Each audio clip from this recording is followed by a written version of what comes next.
السلام علیکم، میں ہوں ارشاد شیخ، آپ دیکھ رہے ہیں انقلاب ٹی وی۔ آج کی میری گفتگو کا موضوع ہے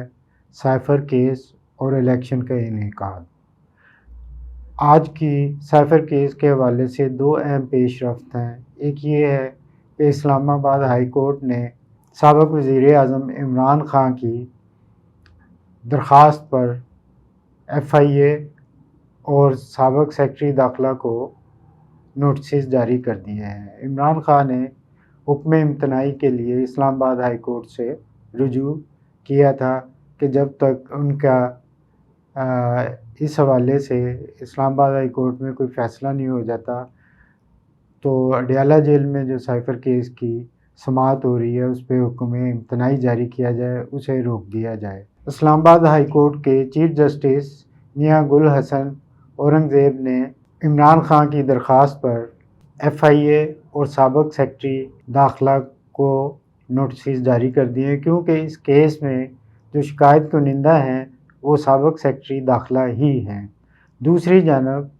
آفیشل سیکرٹ ایکٹ کی خصوصی عدالت کے جج ابو الحسنات نے اڈیالہ جیل میں سائفر کیس کی سماعت شروع کر دی ہے۔ آج ایف آئی اے کی جانب سے 3 گواہ پیش کیے جائیں گے جن کی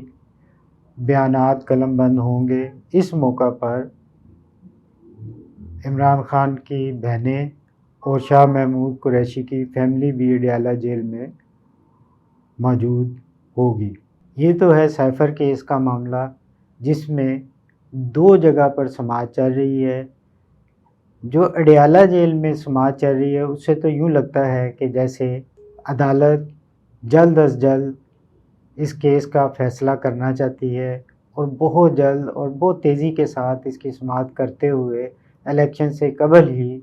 عمران خان اور شاہ محمود قریشی کے حوالے سے کوئی اہم فیصلہ کرنا چاہتی۔ اب معلوم نہیں اس میں قانون اور انصاف کے تقاضے پورے ہو پاتے ہیں یا نہیں ہوتے۔ یہ تو جج صاحب ہی بہتر جانتے ہیں کہ وہ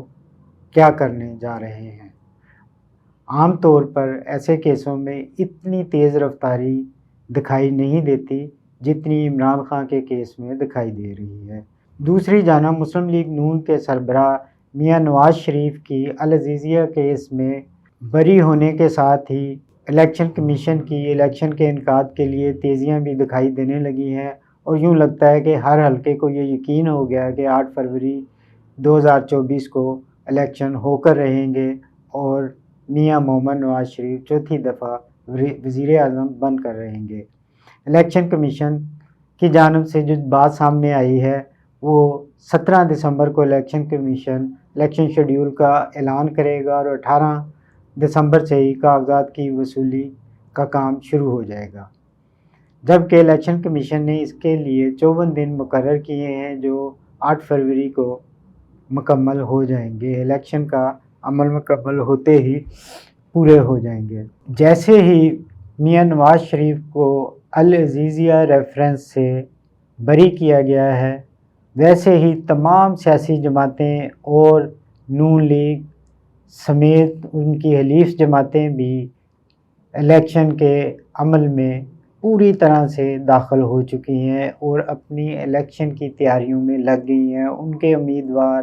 بھی اپنے حلقوں میں متحرک ہو گئے ہیں، اپنی فلیکسیں لگانی شروع کر دی ہیں، یعنی کہ انہیں صرف یہ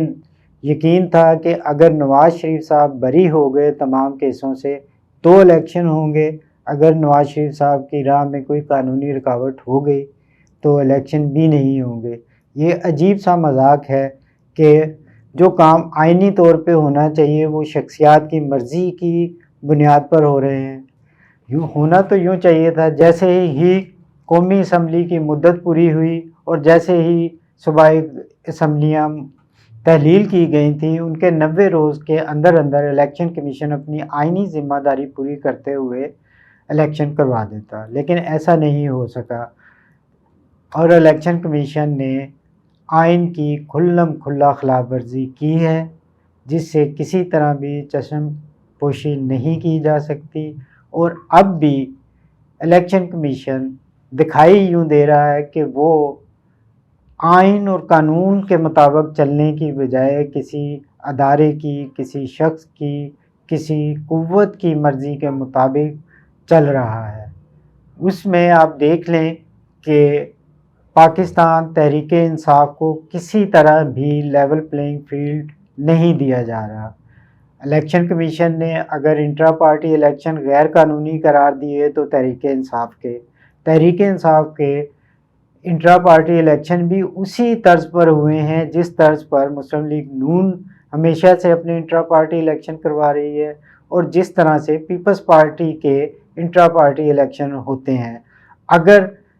پی ٹی آئی کے انٹرا پارٹی الیکشن غیر قانونی تھے تو نون لیگ کے بھی غیر قانونی ہے، پاکستان تحریک انصاف کے بھی غیر قانونی ہے۔ اگر الیکشن کمیشن نے کوئی ایسا فیصلہ کرنا تھا تو پھر تینوں کے لیے یکساں فیصلہ کیا جاتا، تینوں کی جانب یہ ایک ہی نظر سے دیکھا جاتا، لیکن ایسا نہیں ہوا، جو الیکشن کمیشن کی غیر جانبداری کو مشکوک بنا رہا ہے۔ جیسے ہی میاں نواز شریف صاحب کی راہ کی رکاوٹیں، قانونی رکاوٹیں ہٹی ہیں، ویسے ہی تمام پارٹیوں نے نون لیگ کی جانب دیکھنا شروع کر دیا ہے۔ پیپلز پارٹی اپنا کھیل خود کھیلتی ہے، وہ اپنے میدان میں موجود ہے۔ پاکستان تحریک انصاف کو کھیل کے لیے میدان ملتا ہے یا نہیں ملتا، اس کا فیصلہ الیکشن کمیشن نے کرنا ہے۔ یہ گیم جو ہے الیکشن کمیشن کے ہاتھ میں ہے اور باقی جیسے آئی پی پیز ہیں، مولانا فضل الرحمان ہیں، دیگر پارٹیاں ہیں، وہ یہ بات سمجھ رہی ہیں کہ پاکستان مسلم لیگ ہی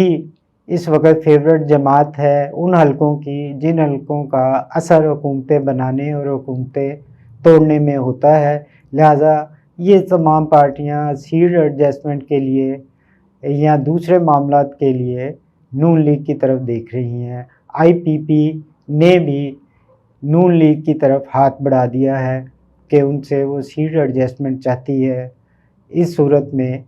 انہیں کتنی سیٹیں ملتی ہیں یہ تو چند دن میں فیصلہ ہو جائے گا۔ ان کی ڈیمانڈ زیادہ سے زیادہ ہے، لیکن لگتا یوں ہی ہے کہ چند مخصوص نشستوں کے علاوہ زیادہ پر نون لیگ اور آئی پی پی میں سیٹ ایڈجسٹمنٹ نہیں ہو سکے گی۔ اس کی وجہ یہ ہے کہ نون لیگ کے پاس اپنے امیدوار بہت زیادہ ہیں، دوسرے یہ کہ آئی پی پی میں تمام امیدوار وہ ہیں جو پی ٹی آئی چھوڑ کر آئے ہیں، جن پر پارٹی تبدیل کرنے کا اور لوٹا ہونے کا الزام عائد ہے، بلکہ لوگ انہیں لوٹے کی حیثیت سے ہی پہچانتے ہیں۔ اپنی کریڈیبلٹی بچانے کے لیے نون لیگ زیادہ سیٹوں پر سیٹ ایڈجسٹمنٹ نہیں کر پائے گی، اور لاہور کی سطح پر تو ممکن نظر نہیں آتا کہ 2 یا 3 سیٹوں سے زیادہ پر آئی پی پی اور نون لیگ میں سیٹ ایڈجسٹمنٹ ہو سکے۔ وہ 2 سیٹیں یا 3 سیٹیں وہی ہو سکتی ہیں۔ ایک سیٹ علیم خان کے لیے ہو سکتی ہے جس پہ وہ قومی اسمبلی کا الیکشن لڑیں، اور ان کے نیچے 2 صوبائی اسمبلی کی سیٹیں ہو سکتی ہیں۔ تیسری کسی سیٹ پہ کوئی سیٹ ایڈجسٹمنٹ دکھائی نہیں دیتی کہ لاہور میں ہو سکے گی۔ ہاں، مراد راز کے حوالے سے کچھ نہ کچھ ہو سکتا ہے، کیونکہ ان کے بارے میں جو عام بات مشہور ہے کہ ان کی حمزہ شہباز شریف سے رشتہ داری ہے، اور اس کے وہ کئی فائدے اٹھا بھی چکے ہیں۔ ان پر اینٹی کرپشن میں ایک انتہائی اہم کیس ہے، جس کے نتیجے میں اس وقت پنجاب بھر کے سرکاری اسکولوں کے بچوں کا تعلیمی مستقبل داؤ پر لگا ہوا ہے کہ مراد راز کی کرپشن کی وجہ سے پی سی ٹی وی کا ادارہ تباہی کے دانے پہ پہنچ چکا، اور اس 2024 میں شاید درسی کتب شائع بھی نہ ہو سکیں اور سرکاری اسکولوں میں پڑھنے والے بچوں کو وہ کتب بھی نہ مل سکیں۔ لیکن اس کے باوجود مراد راز پر امید ہے کہ انہیں الیکشن میں نون لیگ کے ساتھ سیٹ ایڈجسٹمنٹ کے نتیجے میں ٹکٹ بھی ملے گی اور وہ الیکشن بھی جیتیں گے۔ یہ ہماری بدقسمتی ہوگی کہ ایسے لوگ جو ہمارے ادارے تباہ کرتے ہیں ہم پھر انہیں منتخب کر لیں، انہیں ہی اپنا نمائندہ بنا لیں۔ ہمیں چاہیے تو یہ ہے کہ الیکشن کے دوران ہم اس بات کا خیال نہ رکھیں کہ امیدوار کا تعلق کس پارٹی سے ہے، ہم اس کے ساتھ یہ بھی دیکھیں کہ جو امیدوار ہمارے سامنے آ رہا ہے جسے ہم نے ووٹ دینا ہے، اس کا اپنا ذاتی کردار کیا ہے، اس کی شخصیت کیا ہے، کیا اس کی سوچ، اس کا عمل ہمارے مفاد میں ہے، ملک کے مفاد میں ہے، قوم کے مفاد میں ہے، یا وہ اس گروپ سے تعلق رکھتا ہے جو اقتدار میں آنے کے بعد اپنے معاملات سیدھے کرتے ہیں، اپنی تجوریاں بھرتے ہیں اور وقت آنے پر اپنی پارٹی بھی بدل لیتے ہیں، اپنی وفاداری بھی بدل لیتے ہیں، پریس کانفرنس بھی کر ڈالتے ہیں اور کسی پر الزام بھی لگا دیتے ہیں۔ ایسے لوگوں سے ہمیں بچنا چاہیے، وہ چاہے ہمارے دل پسند لیڈر کے ہی تابع دار کیوں نہ ہوں، انہی سے ٹکٹ کیوں نہ لی ہو، یا ایسی کسی پارٹی سے ٹکٹ لی ہو جس کے ہم دل دادا ہوں، ایسا ہمیں نہیں سوچنا چاہیے۔ ہمیں پارٹی وابستگی سے بالاتر ہو کر قومی مفاد اور اپنے مفادات کے پیشے، معاشرتی مفاد کے پیش نظر بھی سوچنا چاہیے، اور فیصلہ قومی مفاد اور معاشرتی مفاد کو مد نظر رکھتے ہوئے کرنا چاہیے۔ ایسے ہی امیدوار کو ووٹ دینا چاہیے جس کی ضرورت قومی مفاد کے لیے اور ہمارے مستقبل کی بہتری کے لیے ہو۔ اس کے ساتھ ہی اجازت دیجیے، خدا حافظ۔